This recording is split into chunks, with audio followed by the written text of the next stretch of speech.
Hi friends, welcome to JV aspirants YouTube channel GK and current affairs. And ఇంకెవరైనా మన ఛానల్ని subscribe చేయకపోతే తప్పకుండా సబ్స్క్రైబ్ చేసుకోండి. అండ్ ఫర్దర్ అప్డేట్స్ మిస్ అవ్వకుండా ఉండాలంటే బెల్ ఐకాన్ కూడా క్లిక్ చేయండి. అప్పుడే మేము చేసే వీడియోలు మీకు నోటిఫికేషన్ రూపంలో వస్తాయి ఫ్రెండ్స్. ఓకే, అండ్ ఈ వీడియోలో మనము 2023 అక్టోబర్ నెలకు సంబంధించినటువంటి most important current affairs topics questions గురించి డిస్కస్ చేద్దాము. సో అంటే ఎగ్జామ్ పాయింట్ ఆఫ్ వ్యూలో మీకు ఎక్కడి నుంచి అడుగుతారు ఈ యొక్క అక్టోబర్ నెలకు సంబంధించి, సో వాటి నుంచి మాత్రమే డిస్కస్ చేస్తున్నాం. అండ్ ఆల్రెడీ మనం టాపిక్ వైజ్గా చేసి మీకు వీడియోలో అప్లోడ్ చేయడం జరిగింది. And most important current affairs సంబంధించి 2023 జనవరి నుంచి సెప్టెంబర్ దాకా ఆల్రెడీ మనం వీడియోలు చేసి అప్లోడ్ చేయడం జరిగింది. సో ఆ వీడియో లింక్ని మీకు డిస్క్రిప్షన్ బాక్స్లో ఇవ్వడం జరిగింది, అలాగే కామెంట్ బాక్స్లో కూడా ఇవ్వడం జరిగింది. సో ఆ వీడియోలో కూడా చూడండి, మీకు ఈ యొక్క ఏ టాపిక్స్పై క్వశ్చన్స్ వస్తాయనేటువంటి వాటిపై అవగాహన అయితే వస్తుంది. సో చాలా ఇంపార్టెంట్ ఎక్స్పెక్టెడ్ క్వశ్చన్స్ మాత్రమే ఇక్కడ మీకు డిస్కస్ చేస్తున్నాము. అండ్ ఈ వీడియో చూస్తున్న ప్రతి ఒక్కరు కూడా లైక్ కొట్టండి, అప్పుడే ఎక్కువ మందికి రీచ్ అవుతుంది అండ్ మాకు బూస్టప్గా ఉంటుంది. ఓకే ఫ్రెండ్స్, ఇక ఆలస్యం చేయకుండా టాపిక్లోకి తిరిగిపోదాం. సో ఫస్ట్ టాపిక్ వచ్చేసి కొత్త సముద్రపు జీవికి కలాం, అబ్దుల్ కలాం పేరు పెట్టడం జరిగింది. సో ఇంపార్టెంట్, ఇలాంటి పేర్లు పెట్టడము, పేర్లు మార్చడము, ఇలాంటి అంశాలు వార్తలు నిలిస్తే మాత్రం 100% ఎగ్జామ్ పాయింట్ ఆఫ్ వ్యూలో ఇంపార్టెంట్. సో ఇక్కడ రామేశ్వరం సమీపం, సో రామేశ్వరం ఎక్కడ ఉంటుంది? తమిళనాడులో ఉంటుంది. సో ఆ యొక్క సమీపంలో మండపం సముద్ర తీరంలో కనుగొన్నటువంటి కొత్త సముద్రపు జీవి, సూక్ష్మజీవి, దాన్ని టార్డిగ్రేడ్కి అని పిలుస్తారు. సో దీనికి సంబంధించి మాజీ రాష్ట్రపతి అబ్దుల్ కలాం పేరు పెట్టడం జరిగింది. So important. అండ్ ఈ యొక్క జీవికి ఏమని నామకరణం చేశారంటే, ఏమని పేరు పెట్టారంటే బాటిలిప్స్ కలామి, బాటిలిప్స్ కలామి. సో ఇంపార్టెంట్, గుర్తుపెట్టుకోండి. అండ్ దీని యొక్క పొడవు, ఈ యొక్క బాటిలిప్స్ కలామి పొడవు వచ్చేసి దాదాపు 170 మైక్రోమీటర్లు ఉంటుంది. అండ్ వెడల్పు వచ్చేసి 50 మైక్రోమీటర్స్ ఉంటుంది. సో ఇంపార్టెంట్, గుర్తుపెట్టుకోండి. అండ్ నెక్స్ట్ టాపిక్ చూద్దాము. సో భారతదేశంలో ఆఫ్ఘనిస్తాన్ ఎంబసీ మూసివేయడం జరిగింది. సో ఎందుకంటే ఈ యొక్క ఆఫ్ఘనిస్తాన్ దేశంలో ఈ యొక్క నిధుల కొరత ఉండడం వల్ల ఈ యొక్క ఎంబసీ అంటే మీకేం తెలుసు? ఎంబసీ అంటే ఈ యొక్క రాయబార కార్యాలయం. సో మనకు భారత రాయబార కార్యాలయాలు వివిధ దేశాల్లో ఎలా ఉన్నాయో అలాగే ఈ యొక్క ఆఫ్ఘనిస్తాన్ కూడా భారతదేశంలో ఈ యొక్క రాయబార కార్యాలయం ఉంది. దాన్ని మనం ఎంబసీ అని పిలుస్తారు. సో ఈ యొక్క భారత్లో ఉన్నటువంటి రాయబార కార్యాలయాన్ని మూసివేస్తున్నట్టు ప్రకటించడం జరిగింది ఆఫ్ఘనిస్తాన్. ఎగ్జామ్లో అడుగుతారు డైరెక్ట్గా. ఇటీవలే భారతదేశంలో ఏ దేశం యొక్క రాయబార కార్యాలయాన్ని మూసివేయడం జరిగింది? నిధుల కొరత కారణంగా. సో ఆ యొక్క వనరుల కొరత కారణంగా ఈ యొక్క ఆఫ్ఘనిస్తాన్ ఎంబసీని అయితే మూసివేయడం జరిగింది. అండ్ ప్రజెంట్ ఈ యొక్క ఆఫ్ఘనిస్తాన్ క్యాపిటల్ వచ్చేసి మనకు కాబూల్ ఉంది. అండ్ కరెన్సీ వచ్చేసి ఆఫ్ఘనీ.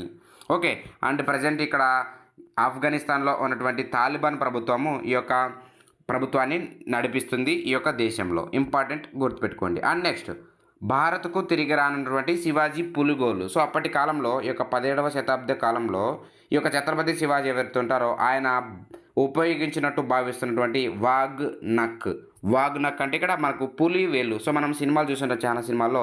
రీసెంట్గా వచ్చిన ఒక మూవీలో కూడా ఆయన పులి గోలు అన్నటువంటి ఒక చిహ్నాన్ని పట్టుకొని ఒక ఫైటర్ చేస్తుంటారు. సో అవన్నీ కూడా, సో ఆ యొక్క వాగ్ నక్ అనేది భారతదేశానికి తిరిగి రానుంది. సో ఎక్కడి నుంచి తిరిగి రానుందంటే లండన్లో ఉన్నటువంటి విక్టోరియా అండ్ ఆల్బర్ట్ మ్యూజియం నుండి ఈ యొక్క భారతదేశానికి అయితే తిరిగి రానుంది.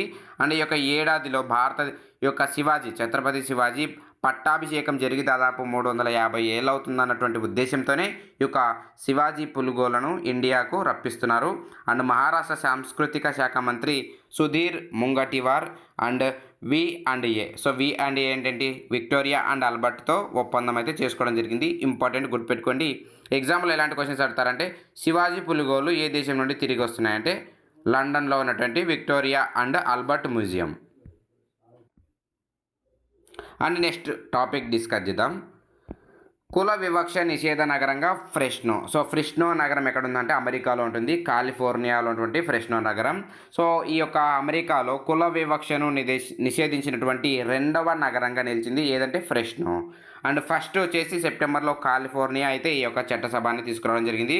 సో ఫస్ట్ వచ్చేసి కాలిఫోర్నియా అండ్ సెకండ్ వచ్చేసి ఫ్రెష్నో నగరం. ఈ రెండు కూడా ఒకటే ప్రాంతానికి చెందినవి. ఓకే, నెక్స్ట్, దేశంలో తొలిసారిగా ఓ రాష్ట్ర ప్రభుత్వం స్వయంగా కులగణన చేపట్టింది. సో ఏ రాష్ట్ర ప్రభుత్వం అంటే బీహార్ రాష్ట్ర ప్రభుత్వము. సో ఇప్పుడు ఎన్నికల హామీలు తెలంగాణ అయితేనేమి, అలాగే రాజస్థాన్, మధ్యప్రదేశ్ అండ్ మిగతా దేశాల్లో కాంగ్రెస్ అధికారంలోకి వస్తే ప్రతి రాష్ట్రంలో కూడా ఈ యొక్క కుల గణన చేపడుతున్నట్టు ప్రతి హామీలు చూస్తూ ఉంటారు మీరు ఎగ్జామ్ ఈ యొక్క న్యూస్ల్లో కూడా.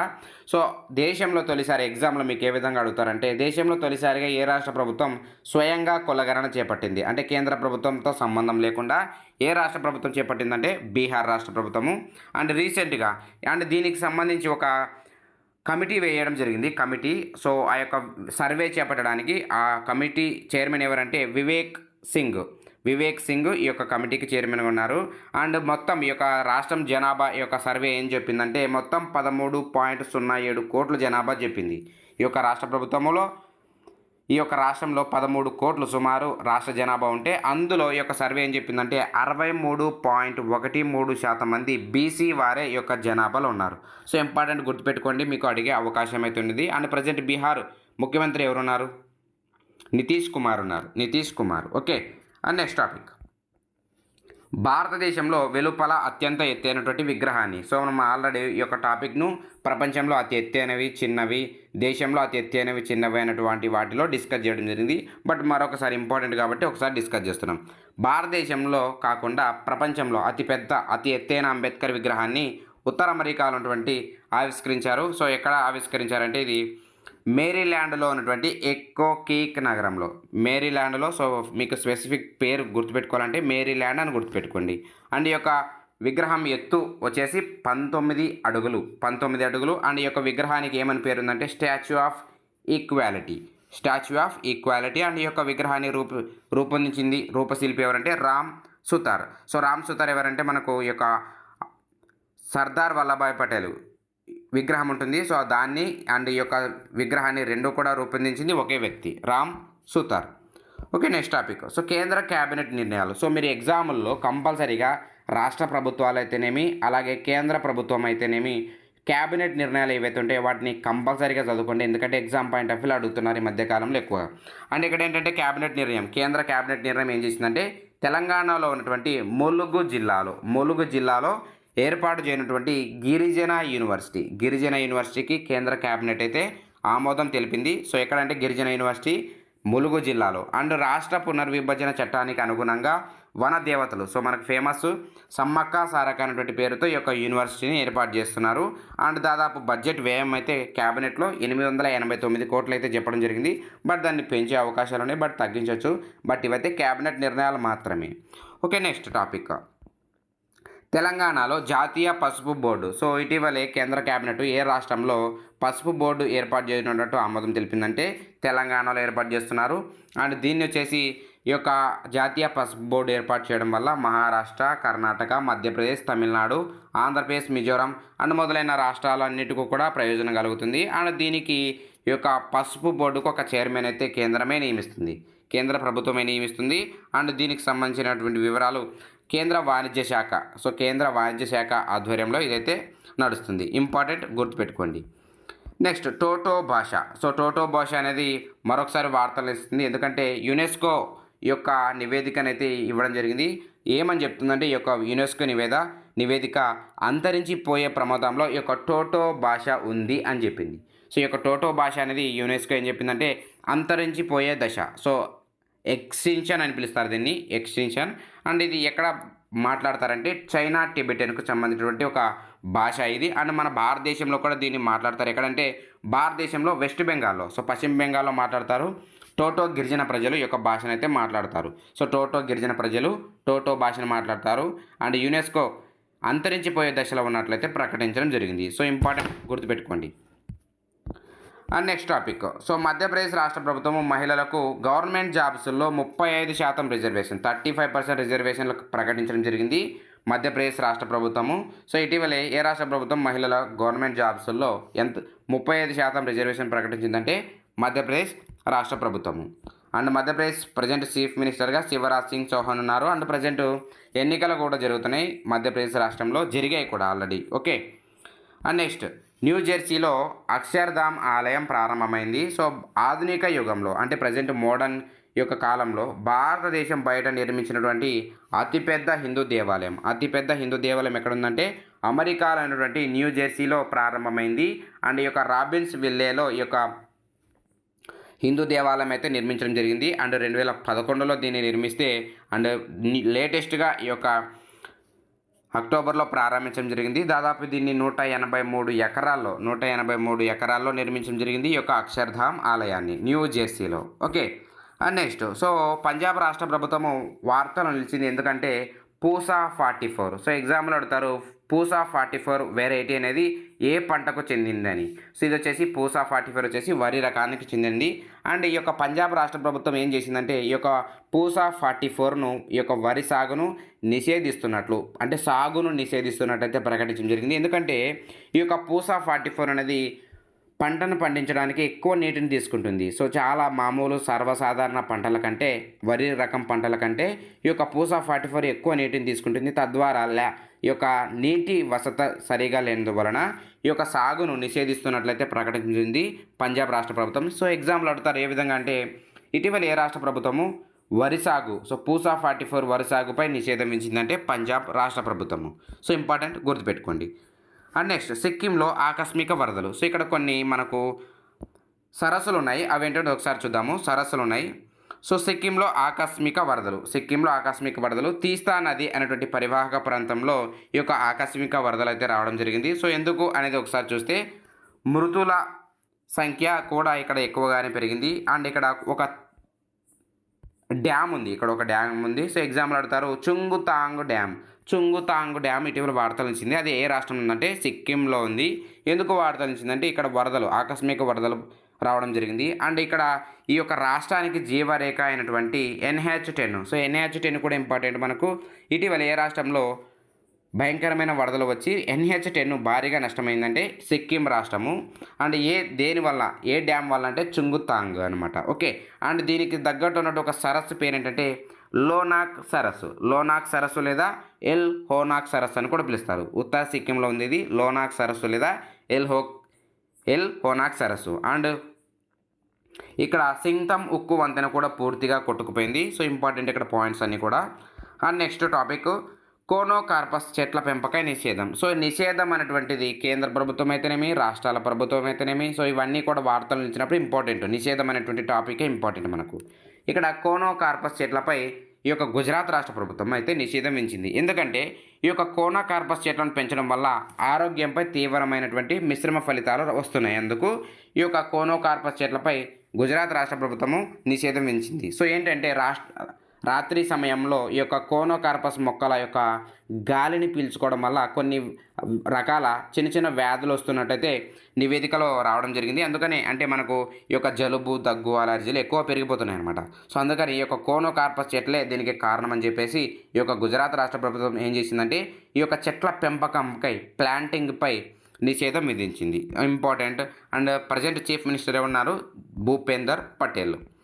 And next so Katyayani Amma so famous ఇండియాలో 101 సంవత్సరాల వయసులో కన్ను మూయడం జరిగింది. ఈమె వృద్ధ విద్యార్థిని. ఎందుకంటే స్టిల్ ఈమె చదువుకుంటూ ఉంటుంది. అందుకని ఈమెకు కాత్యాయని అమ్మ సో ఫేమస్. మీకు ఎగ్జామ్లో అడిగే ఛాన్స్ ఉంది. సో ఈమె యొక్క రాష్ట్రం ఏదంటే మనకు తెలుసు కదా. సో మనకు అక్షరాస్యత ఫేమస్ రాష్ట్రం ఏది కేరళ రాష్ట్రము. సో అందులో అక్షరాస్యతను ప్రోత్సహిస్తూ అండ్ ఈ వయసులో కూడా ఆమె చదువుకుంటూ అందరికీ ఆదర్శప్రాయంగా నిలిచింది కాత్యాయని అమ్మ. అండ్ ఈమె అక్టోబర్ 11న కన్నుమూయడం జరిగింది. అక్షర లక్ష్యం అనేటువంటి పరీక్షలో రాష్ట్రంలోనే అత్యధిక మార్కులు సంపాదించి అప్పట్లో వార్తలు నిలిచారు ఆమె. అండ్ చరిత్ర సృష్టించారు కూడా. Okay, and important. And Kerala ప్రభుత్వం నిర్వహిస్తున్నటువంటి అక్షరాస్యత కార్యక్రమంలో పాల్గొన్నటువంటి అతి పెద్ద వయస్కురాలు ఈమె కాత్యాయని అమ్మ. అండ్ 2020లో నారీ శక్తి అనేటువంటి అవార్డును రాష్ట్రపతి రామ్నాథ్ కోవింద్ చేతుల మీదుగా అవార్డు అందుకోవడం జరిగింది. ఇంపార్టెంట్ గుర్తుపెట్టుకోండి. కాత్యాయని అమ్మ ఫ్రమ్ విచ్ స్టేట్ అంటే Kerala state. And next united human rights. So మనకు హ్యూమన్ రైట్స్ కౌన్సిల్ ఉంటుంది కదా. సో దానికి సంబంధించి ఈ యొక్క రష్యాకు ప్లేస్ దక్కలేదు. అండ్ ఎందుకు దక్కలేదు ఒకసారి వివరాలకు చూస్తే ఈ యొక్క కౌన్సిల్లో గతంలో రష్యాకు స్థానం ఉండేది. బట్ ఏంటంటే ఉక్రెయిన్పై యుద్ధం వల్ల 2022లో ఈ యొక్క కౌన్సిల్ను రష్యాను తొలగించడం జరిగింది ఈ యొక్క కౌన్సిల్ నుండి. So important. అండ్ దీనికి సంబంధించి లేటెస్ట్గా 2 దేశాలు ఈ యొక్క స్థానం సంపాదించుకున్నాయి. ఏ దేశాలంటే బల్గేరియా అండ్ అల్బేనియా. ఈ యొక్క 2 దేశాలకు స్థానం దక్కడం వల్ల ఈ యొక్క లేటెస్ట్గా ఈ యొక్క రష్యాకి అయితే హ్యూమన్ రైట్స్ కౌన్సిల్లో స్థానం దక్కలేదు. ఇంపార్టెంట్. అండ్ నెక్స్ట్ 4 పురుగు మందుల వాడకంపై నిషేధం. సో మనం ఈ యొక్క వీడియోలో నిషేధం అనేటువంటి టాపిక్ పైన నిషేధం అనేటువంటి టాపిక్పై ఎక్కువ డిస్కస్ చేస్తున్నాము. సో పురుగు మందుల వాడకంపై నిషేధము అని కేంద్ర ప్రభుత్వం. సో ఈ యొక్క పురుగు మందులు ఏంటంటే ఆ యొక్క 4 పురుగు మందులు ఏంటంటే డైకోఫోల్, డైనోక్యాప్, మిథోమిల్, మోనోక్రోటోపాస్. ఈ యొక్క 4 మందులపై కేంద్ర ప్రభుత్వం అయితే ఈ యొక్క మందుల వాడకంపై నిషేధం విధించింది. సో ఎందుకంటే ఈ యొక్క మందుల వల్ల పంటలు వినాశకంగా మారుతున్నాయి, లేదంటే కొన్ని డిఫెక్ట్స్ ఉంటాయి. సో అవన్నీ నివేదిక వచ్చిన తర్వాత కేంద్ర ప్రభుత్వం అయితే వీటిని ప్రకటించడం జరిగింది. 4 పురుగు మందులు ఇంపార్టెంట్, గుర్తుపెట్టుకోండి. వీలైతే స్క్రీన్ షాట్ తీసుకోండి. అండ్ నెక్స్ట్, వేల రాకెట్లతో ఇజ్రాయెల్పై విరుచుకుపడినటువంటి హమాస్. సో మీరు రాయబోయే ఫర్దర్గా ఏ ఎగ్జాంపుల్ అయినా సరే ఈ యొక్క ఇజ్రాయెల్ అలాగే హమాస్ అనేటువంటి టాపిక్పై డెఫినెట్గా క్వశ్చన్ వస్తుంది. అండ్ ఆల్రెడీ మనం పార్ట్ 1కి దీనికి సంబంధించిన నోట్స్ ఇచ్చాము మీకు మన వాట్సాప్ గ్రూప్లో. అండ్ పార్ట్ 2 కూడా రెడీ చేస్తున్నాను. ఆ యొక్క నోట్స్ కూడా మీకు త్వరలో ఇచ్చేస్తాను దీనికి సంబంధించి. అండ్ డ్యామ్ షూర్గా మన గతంలో ఈ యొక్క రష్యా మరియు ఉక్రెయిన్ దేశాలపై యుద్ధం జరిగినప్పటి నుండి మీకు ప్రతి కాంపిటేటివ్ ఎగ్జామ్లో క్వశ్చన్ వస్తుంది. ఎందుకంటే 2 దేశాల మధ్య జరిగేటువంటి యుద్ధాలపై ఎక్కువ ఫోకస్ చేయాలి మీరు. ఇంటర్నేషనల్ అఫైర్స్ అంటారు వాటిని.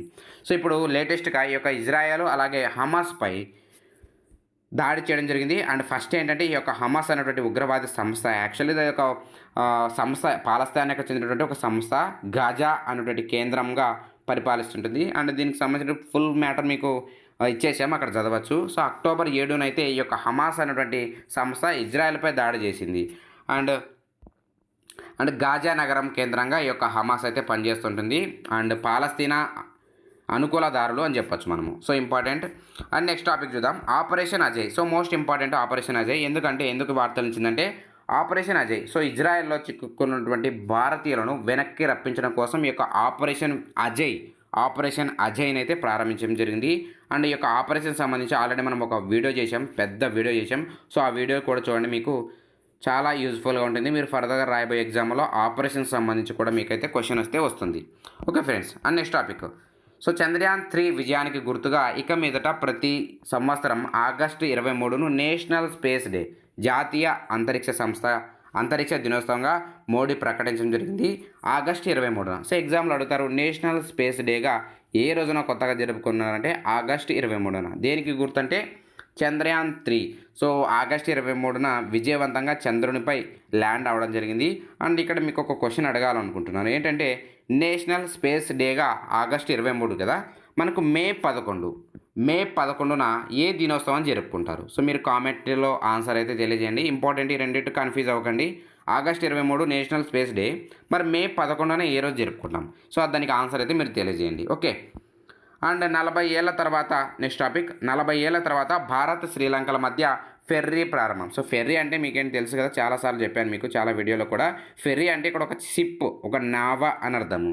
సో ఇక్కడ భారత్ మరియు శ్రీలంక దేశాల మధ్య 40 సంవత్సరాల తర్వాత తమిళనాడులోని నాగపట్టణం నుండి శ్రీలంకలో ఉన్నటువంటి కాంగేసన్తురై హార్బర్ మధ్య ఒక పడవ అయితే ప్రారంభమైంది ఆఫ్టర్ 40 ఇయర్స్. చివరిసారిగా 1982లో భారత్ మరియు శ్రీలంక దేశాల మధ్య ఒక ఫెర్రీ అయితే ప్రారంభమైంది. బట్ ఇక్కడ ఏంటంటే లేటెస్ట్గా ఈ యొక్క భారత ప్రధానమంత్రి నరేంద్ర మోడీ దీన్ని వర్చువల్ అంటే వీడియో కాన్ఫరెన్స్ రూపంలో ప్రారంభించారు ఈ యొక్క ఫెర్రీని. సో ఇంపార్టెంట్, గుర్తుపెట్టుకోండి. అండ్ నెక్స్ట్ టాపిక్, గగన్యాన్ సన్నద్ధతపై ప్రధాని నరేంద్ర మోడీ అక్టోబర్ 17న అయితే ఒక ఉన్నత స్థాయి సమీక్ష. సో ఇంపార్టెంట్ ఫ్రెండ్స్, ఇది ఇంపార్టెంట్. గగన్యాన్ త్వరలో చేపట్టనున్నారు ఒక ప్రాజెక్టు, మానవ సహిత ప్రాజెక్ట్ ఇది. అండ్ ఇక్కడ కొన్ని కీ పాయింట్స్, ఈ రెండు గుర్తుపెట్టుకోండి కీ పాయింట్స్.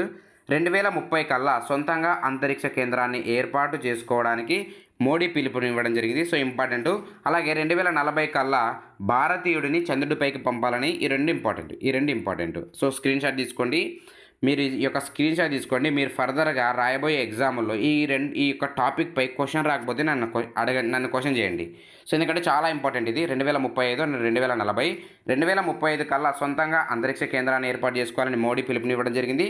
అలాగే 2040 కల్లా భారతీయుడిని చంద్రుడిపైకి పంపాలని కూడా తెలపడం జరిగింది. సో ఇంపార్టెంట్, గుర్తుపెట్టుకోండి ఫ్రెండ్స్. అలాగే ఈ యొక్క చంద్రయాన్ 3పై పాఠశాల విద్యార్థుల కోసం కేంద్ర విద్యాశాఖ అయితే ఒక పోర్టల్, ఒక ప్రత్యేకమైనటువంటి వెబ్ పోర్టల్ని ప్రారంభించడం జరిగింది. ఏంటంటే ఆ యొక్క వెబ్ పోర్టల్ పేరు ఆప్నా చంద్రయాన్. సో మీకు ఎగ్జామ్లో అడుగుతారు, ఆప్నా చంద్రయాన్ అనేది ఏ మంత్రిత్వ శాఖ ప్రారంభించిందంటే కేంద్ర విద్యాశాఖ. అండ్ ప్రజెంట్ కన్సల్ట్ మినిస్టర్గా ధర్మేంద్ర ప్రధాన్ ఉన్నారు. సో ఇంపార్టెంట్, గుర్తుపెట్టుకోండి. అండ్ నెక్స్ట్, అణ్వస్త్ర ఒప్పందానికి రష్యా చెల్లుచిటి. సో రష్యా గురించి ఎక్కువ ఎగ్జామ్లో అడుగుతున్నారు ఈ మధ్యకాలంలో. సో ఇక్కడ ఏంటంటే అంతర్జాతీయ అణ్వస్త్ర పరీక్షల నిషేధ ఒప్పందం. సో ఈ యొక్క ఒప్పందం నుండి రష్యా బయటకు వచ్చినట్లు ఆ యొక్క రష్యా పార్లమెంట్ ఏకగ్రీవంగా ఆమోదం తెలపడం జరిగింది. అండ్ ఈ యొక్క అంతర్జాతీయ అణ్వస్త్ర పరీక్షల నిషేధ ఒప్పందం ఎప్పుడు జరిగిందంటే 1996లో జరిగింది. 1996లో జరిగింది. అండ్ దీనికి సంబంధించి చాలా దేశాల ఆమోదం తెలపలేదు. బట్ లేటెస్ట్గా అయితే ఈ యొక్క ఒప్పందం నుంచి అయితే బయటికి రావడం జరిగింది. ఆ యొక్క ఒప్పందం 1996లో జరిగింది. సో ఇంపార్టెంట్ ఫేజ్ గుర్తుపెట్టుకోండి. అండ్ నెక్స్ట్, సో వందే సాధారణ రైలు. సో మనకు వందే భారత్ రైలు విన్నాము, వందే సాధారణ రైలు విన్నాము. అండ్ ఇటీవల లేటెస్ట్గా నమో ట్రైన్స్, అలాగే ర్యాపిడ్ ఎక్స్ ట్రైన్స్, ఇవన్నీ కూడా మనం చూసాం. ఇక్కడ వార్తలు నిలిచింది వందే సాధారణ రైలు. సో ఏంటంటే ఏసీ అవసరం లేకుండా ఈ యొక్క రైలు ప్రయాణం చేస్తాయి. సో ఇంపార్టెంట్, ఏసీ అవసరం లేని ట్రైన్స్ ఏవంటే దేశంలో వందే సాధారణ రైలును లేటెస్ట్గా అయితే త్వరలో ప్రారంభించనున్నట్టు రైల్వే శాఖ మంత్రి అశ్విని వైష్ణవ్ ప్రకటించడం జరిగింది. అండ్ దీన్ని ముందుగా ఢిల్లీ మరియు ముంబై మార్గంలో ప్రవేశపెట్టనున్నారు. అండ్ ఇంతకుముందు దీనికి సంబంధించి తమిళనాడులో ఉన్నటువంటి పెరంబదూర్ ఇంటిగ్రేటెడ్ కోచ్ ఫ్యాక్టరీలో ఈ యొక్క ఏసీ అవసరం లేనటువంటి ట్రైన్లను లాంచ్ చేస్తున్నారు. అండ్ డిజైన్ చేసి ఆ యొక్క తమిళనాడులో ఉన్నటువంటి ICF ఇంటిగ్రేటెడ్ కోచ్ ఫ్యాక్టరీ అయితే వీటిని డిజైన్ చేయనుంది త్వరలో ప్రవేశపెట్టి మరోసారి వార్తలు నేసి మాత్రం తప్పకుండా మీకు ఈ యొక్క వీడియో అయితే చేస్తాను. ఓకే ఫ్రెండ్స్, ఇవి 2023 అక్టోబర్ నెలకు సంబంధించిన మోస్ట్ ఇంపార్టెంట్. అండ్ ఈ వీడియో మీకు నచ్చినట్లయితే తప్పకుండా లైక్ కొట్టండి అండ్ మాకు సపోర్ట్ చేస్తున్నారు friends. And thank you for watching this video. Thank you very much.